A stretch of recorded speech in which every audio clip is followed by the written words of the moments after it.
Hi, this is Martina, And Courtney. and we are going to talk to you today about the SAMR scale. You have seen it in your walkthroughs, and we've talked about it in our observations, but we want to really give you a better understanding of what the SAMR scale means and how it relates to our classroom instruction.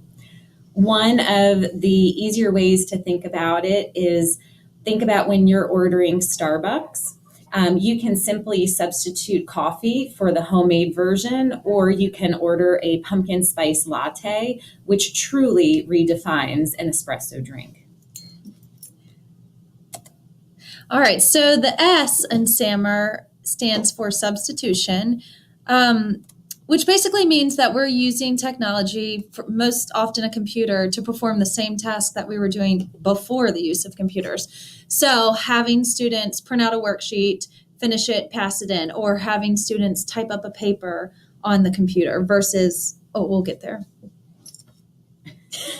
So the next step is augmentation. This starts to transform the functionality of the way that a student is utilizing the computer. So just like Courtney said, for example, we can have a student type up a paper that they wrote on the computer. But now with augmentation, we're changing the functionality a little bit if we're asking them to spell check, or if we're asking them to change the font or the color of the letters. Another example of this is students taking a quiz using a Google form instead of the traditional paper and pencil method.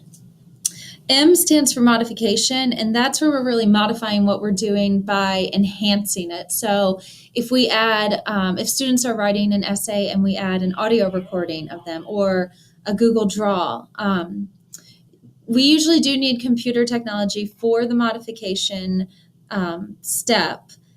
And a lot of times what we want to do with modification is allow peer and teacher feedback in that part. Are in a meeting.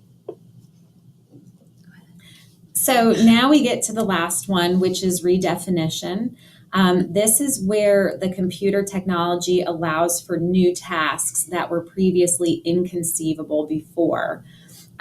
This one is where a classroom is asked to create maybe a documentary video answering an essential question related to important concepts. We have maybe different teams of students taking on subtopics and collaborating to create that final project.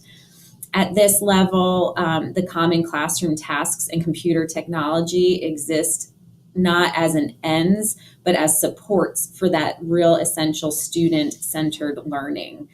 Students are learning content and skills in support of important concepts that they pursue.